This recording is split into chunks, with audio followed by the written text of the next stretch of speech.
भगवत गीता के आदर्शों पर चलकर मानव न केवल स्वयं का भला कर सकता है, वरन संपूर्ण मनुष्य जाति का कल्याण कर सकता है।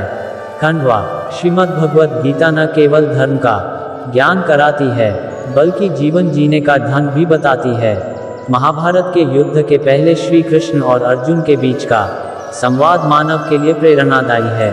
गीता के उपदेशों का अनुसरण कर हम न केवल खुद का बल्कि समाज का भी भला कर सकते हैं। पंडित नारायण शर्मा कहते हैं कि महाभारत के युद्ध में जब पांडवों और कौरवों की सेना आमने सामने डटी थी, तो उस समय अर्जुन दुश्मन सेना में अपने बंधु बांधवों को देखकर अवसादग्रस्त हो जाते हैं। तब अर्जुन पार्थ के सारथी बने श्री कृष्ण वासुदेव उन्हें उपदेश देते हैं कि पार्थ, तुम दुख का त्याग कर युद्ध करो। वर्तमान में भी जीवन की कठिनाइयों से लेने के लिए मानव को गीता में बताए सूत्रों को अपनाना चाहिए। गीता के सूत्रों को अपनाने से व्यक्ति उन्नति पथ की ओर अग्रसर होता है। नंबर 1, सोच में परिवर्तन। जो ज्ञानी पुरुष ज्ञान और कर्म को सम देखता है, उसी की सोच सही है। सही नजरिया रखने वाला व्यक्ति इच्छित फल की प्राप्ति कर लेता है। इसलिए व्यक्ति को ज्ञान और कर्म में समभाव बनाए रखना चाहिए। नंबर 2, मन पर नियंत्रण जरूरी। मन बहुत चंचल होता है और वह सदा यहाँ से वहाँ भटकता रहता है। अशांत मन को योग और ध्यान का नियमित अभ्यास कर वश में किया जा सकता है। नंबर 3, क्रोध पर काबू। गीता में लिखा है कि क्रोध भ्रम पैदा करता है और भ्रम से बुद्धि विचलित होती है। जब बुद्धि का विचलन हो जाता है तो तर्क करने की क्षमता भी क्षीण हो जाती है। जब मनुष्य में तर्क करने की क्षमता नहीं रह जाती तो वह पतन की ओर अग्रसर हो जाता है। इसलिए क्रोध से बचना चाहिए। नंबर 4, मन पर अंकुश जरूरी। मन बहुत चंचल होता है, इस पर नियंत्रण करना बहुत जरूरी होता है।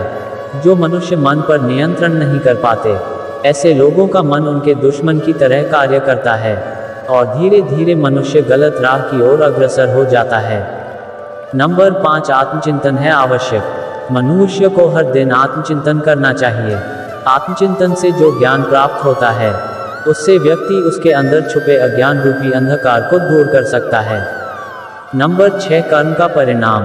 भगवान कृष्ण ने गीता में कहा है कि मनुष्य जैसा कर्म करता है, उसे उसी के अनुरूप परिणाम की प्राप्ति होती है। इसलिए जीवन में अच्छे कर्म करने को महत्व देना चाहिए। नंबर 7, विश्वास से सफलता। मनुष्य जो चाहे वह प्राप्त कर सकता है, बस जरूरत होती है तो इच्छित वस्तु को प्राप्त करने लगन के साथ कार्य करने की। ऐसा करके व्यक्ति का सफलता अवश्य मिलती है। नंबर 8, ऐसे पाएं तनाव से मुक्ति। प्रकृति के विपरीत कार्य करके मनुष्य तनाव से ग्रसित हो जाता है। यही तनाव मनुष्य के विनाश का कारण बनता है। इसलिए तनाव से मुक्त रहने के लिए धर्म और कर्म का मार्ग अपनाना चाहिए। नंबर 9, सोच से आचरण निर्माण। मनुष्य जिस तरह सोचता है, उसी तरह का आचरण करता है। स्वयं के अंदर के विश्वास को जागृत कर सोच में बदलाव ला सकता है, जो उसके जीवन के लिए बेहतर होगा। नंबर 10, ईमानदारी से करें काम। बुद्धिमान व्यक्ति कर्म को प्रधान रखता है, वह उसके फल के बारे में कभी नहीं सोचता। किसी काम को करने का यही उत्तम और उचित साधन है।